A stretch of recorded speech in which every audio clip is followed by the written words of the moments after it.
आपसे प्रश्न है कि शिवलिंग की पूजा की जाती है, शिव के अन्य भाग की पूजा क्यों नहीं की जाती, जबकि लिंग एक गोपनीय अंग माना जाता है?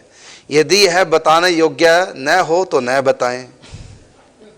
सुनील कुमार जी हैं चौधरी, आनंद लोक मथुरा से। अरे बताने योग्य बात है, लेकिन आपका प्रश्न करने योग्य नहीं था, क्योंकि आपने जिन शब्दों का प्रयोग किया आपके शब्द बिल्कुल गलत। ये जो शिवलिंग है ये भगवान शिव का गुप्त अंग नहीं है बुद्धो। लिंग का अर्थ पुरुष का गुप्त अंग नहीं होता। अगर लिंग का अर्थ पुरुष का गुप्त अंग है तो फिर स्त्रीलिंग क्यों कहते हैं? पुल्लिंग स्त्रीलिंग, तो वहां स्त्रीलिंग शब्द क्यों प्रयोग करते हैं? ये लिंग शब्द तो स्त्री के गुप्त अंग के लिए भी प्रयोग होता है। पुल्लिंग और स्त्रीलिंग होता ना हिंदी में, दो लिंग, स्त्रीलिंग पुल्लिंग। अगर लिंग का अर्थ पुरुष का गुप्त अंग है तो स्त्री के साथ में स्त्रीलिंग क्यों कहा गया है? लिंग का अर्थ पुरुष का गुप्त अंग नहीं होता। लिंग का अर्थ आप ढंग से बताएंगे हमारे राधा शरण जी। लिंग का जो अर्थ है, जितने भी हमने शास्त्र पुराण वेद जो भी पढ़े, तो लिंग का कभी भी गुप्त अंग अर्थ होता ही नहीं। उसके लिए अलग अर्थ है, जैसे उसको उपस्थ बोलते हैं। हाँ, उपस्थ इंद्रिय। हमारे किसी ग्रंथ में पुरुष के गुप्त अंग के लिए लिंग शब्द का कहीं प्रयोग हुआ ही नहीं। लिंग उसको कहते नहीं, उपस्थ कहेंगे। शिष्ण भी बोलते, शिष्ण बोल देंगे, शास्त्रों में शिष्ण बोलेंगे, उपस्थ बोलेंगे, लेकिन ये लिंग शब्द पुरुष के गुप्त अंग के लिए प्रयोग नहीं होता। पता नहीं किसने कैसी गलत परंपरा चला दी। लिंग का अर्थ क्या है हमारे शास्त्रों में? और शिवलिंग, ज्योतिर्लिंग।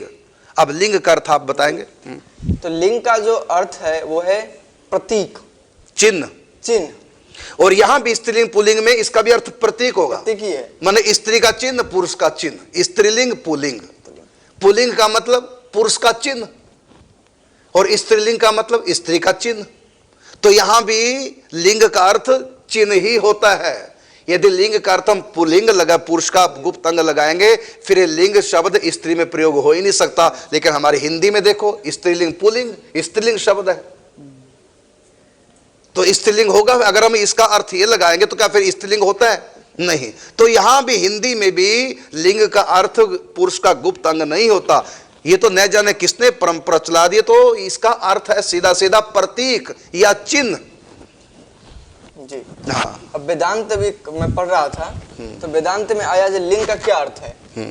तो जैसे कि जब उसमें ठाकुर जी के बारे में बताया गया वेदांत में, तो जीव और परमात्मा का अंतर बताया गया, तो उसमें भी लिंग शब्द का उपयोग किया गया। हाँ बिल्कुल। तो बोल रहे हैं उसमें भोग मात्र साम्य लिंगाच्च, यानी कह रहे हैं आत्मा और परमात्मा एक ही लक्षण से, यानी लिंग का अर्थ लक्षण भी होता है, प्रतीक चिन्ह भी होता है, तो एक ही लक्षण से समानता है आत्मा परमात्मा में। जब कोई ब्रह्मा विभूत हो जाता है, वहां भी स्त्रीलिंग पुल्लिंग में लक्षण शब्द है, केवल लक्षण, पुरुष का लक्षण, ये स्त्री का लक्षण है। वहां लिंग का अर्थ भी लक्षण भी लगेगा, पर्याय हो गया। लिंग, प्रतीक, लक्षण, ये सब पर्याय हैं। तो वहां का आत्मा और परमात्मा में एक ही चीज की समानता है, एक ही लक्षण है जो समानता है। वो क्या है? तो वो दोनों ब्रह्मानंद को भोगते हैं। तो ये भी है। और वेदांत में कम से कम 5-6 जगह लिंग शब्द का उपयोग किया गया है, लेकिन कहीं भी पुरुष के है ही नहीं। वो उपस्थ का अर्थ नहीं किया। ब्रह्म सूत्र है, उसमें ब्रह्म के बारे में बताया गया है, जीव और प्रकृति के बारे में, किसी पुरुष का अंग के विशेष के बारे में नहीं बताया हुआ। फिर एक सूत्र दिया, जब बार बार परमात्मा का चिंतन करते रहना चाहिए। फिर इसको और स्पष्ट करने के लिए अगला सूत्र देते हैं वेदाभ्यास जी, लिंगाच्च, यानी कि हमारे सारे शास्त्रों में ऐसे लक्षण प्रस्तुत होते हैं, ये बात दिखाया गया है जब हम बार बार भजन करें। तो लिंग का जो शब्द है वास्तव में हमारे शास्त्रों में वो है प्रतीक, चिन्ह। और फिर हमारे यहाँ 18 पुराण में एक लिंग पुराण है, उसमें कहीं ये अर्थ नहीं लिया गया उसमें जी। और जहां से ये शिव पुराण में ये लोग पढ़े हैं, सुने, वही लिंग की और विस्तृत व्याख्या है। आप विद्येश्वर संहिता में शायद 6ठे अध्याय में इसकी चर्चा हुई है, 6ठे अध्याय में, तो वहां बताया गया लिंग कितने प्रकार के। हाँ, विद्येश्वर संहिता भगवान शिव पुराण में। और मैं भी कहना चाहूंगा शिव पुराण नहीं है, शिव उप पुराण है। जी, जी। हमारे 18 पुराण है, 18 उप पुराण है। तो शिवलिंग पुराण नहीं है, ये उप पुराण है। हाँ जी। तो उसमें विद्येश्वर संहिता में बताया गया, तो शिवलिंग शिव पुराण की विद्येश्वर संहिता के 6ठे अध्याय में। तो उसमें बताया ठाकुर जी को जो लिंग है वो 2 प्रकार के लिंग है, और ऐसे बहुत प्रकार के हैं। तो उसमें एक बोला सूक्ष्म लिंग और एक है स्थूल लिंग। तो सूक्ष्म लिंग क्या है? ये ओम जो हम बोलते हैं ये भी लिंग है ठाकुर जी का। अब बताइए इसको हम कहाँ से लिंग कर दे? यदि आप पुरुष के विशेष अंग गुप्त अंग ही मानेंगे तो वो लिंग कैसे हुआ? तो ओमकार लिंग कैसे होगा? ओम कैसे लिंग हो गया? और स्थूल लिंग बताया है नमः शिवाय। मतलब एक तो शब्द रूप ओमकार प्रथम अभिव्यक्ति, निराकार ब्रह्म की, निर्गुण ब्रह्म की प्रथम अभिव्यक्ति शब्द ब्रह्म के रूप में ओमकार, तो उसको भी लिंग बताया। और ओम नमः शिवाय ये मंत्र, मंत्र भी लिंग रूप है, भगवान शिव का प्रतीक है। मतलब लिंग वो माने ओम नमः शिवाय ये भगवान शिव का लिंग अर्थात उनका प्रतीक, मतलब भगवान का रूप, ये भी भगवान का प्रतीक है। जी, तो उसमें आया जी ओम भी है, ये भी लिंग है। लिंग यानी प्रतीक है, प्रतीक, भगवान का प्रतीक। लेकिन इस ओमकार को हमेशा निरंतर जो साधारण जीव है उसको जप नहीं कर सकते। उसके लिए फिर आया स्थूल लिंग यानी नमः शिवाय। लेकिन नमः शिवाय भी व्यक्ति यदि हमेशा न कर सके तो उसके लिए फिर पौरुष लिंग आया, यानी जो हमारे सिद्ध संत लोग जो स्थापित किए, वो पौरुष लिंग है। फिर उसके बाद प्राकृत लिंग है जो हम जन साधारण मृतिका आदि का निर्माण करके जो पूजा करते हैं। तो लिंग का अर्थ केवल प्रतीक, चिन्ह। नहीं तो ये नाद, ये शब्द लिंग हो सकता है क्या? ओम नमः शिवाय ये लिंग तो है ही नहीं, तो शब्द है, यानी उनका प्रतीक है। यदि हम लिंग की परिभाषा करें तो लिंग तो हो ही नहीं, है ही नहीं। तो इसलिए आपने जो प्रश्न किया है ये बिल्कुल गलत है। एक बार फिर पढ़ देता हूं। ये मथुरा से है सुनील कुमार चौबे जी हैं या चौधरी जी, केवल चो लिखा के बिंदी है बस।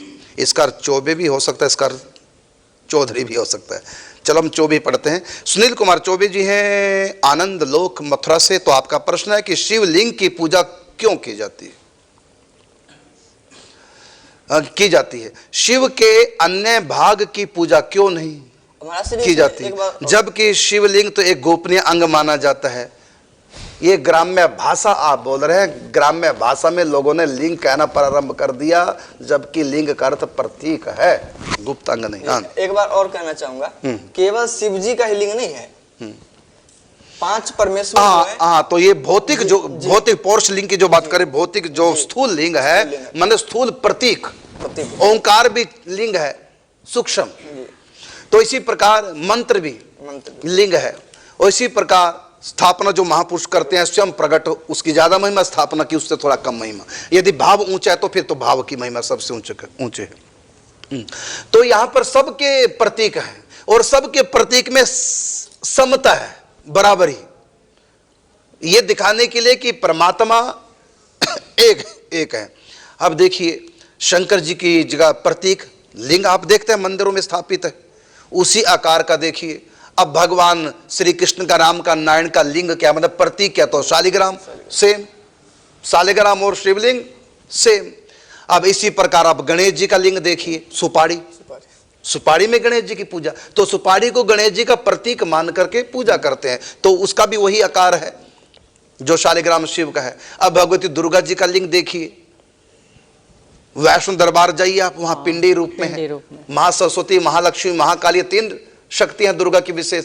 तो वहां देखिए तीनों पिंडियां हैं, वही लिंग उसी आकार का। उसके बाद आप 5वां तत्व है, 5वें परमेश्वर हैं शंकर, सूर्य भगवान, हाँ सूर्य। तो यहाँ सूर्य को देखिए लिंग है, वही गोल शालिग्राम की तरह आकाश पिंड। और तो यहाँ लिंग का अर्थ शास्त्र में जहां भी लिंग शब्द है उसका अर्थ होता है चिन्ह, उसका अर्थ होता है प्रतीक, न कि गुप्त अंग। और यहां तक कि किसी संत की फोटो तो हम शुद्ध हिंदी में या संस्कृत में कहेंगे उस संत का लिंग है, मतलब उनका प्रतीक है। फोटो क्या है? उनका प्रतीक है। ऐसे में स्वस्ति को कई बार गणेश जी का प्रतीक मानते हैं, जबकि सरस्वती जी गणेश जी का लिंग नहीं है। स्वस्ति जो है वो गणेश का प्रतीक नहीं है, कल्याण, हाँ वो तो कल्याण स्वरूप है, शुभ। तो आपके प्रश्न का उत्तर मिल गया। आपने प्रश्न गलत किया कि ये जो लिंग का है कि आप शंकर जी के कहा कि शंकर जी के इसी और अंग की पूजा न करके इसी अंग की पूजा क्यों करते? नहीं जी, आपका प्रश्न गलत है। ये शंकर जी पूरे शंकर जी हैं, ये जो पिंडी है शंकर जी की, शिवलिंग जिसको कहते हैं, ये शिव जी का लिंग नहीं बल्कि शिव जी स्वयं शंकर जी हैं। और पार्वती जी कौन है? वो जो जलहरी है, वो पार्वती जी के गुप्त अंग नहीं है बल्कि पार्वती जी स्वयं है, उनका प्रतीक है बस।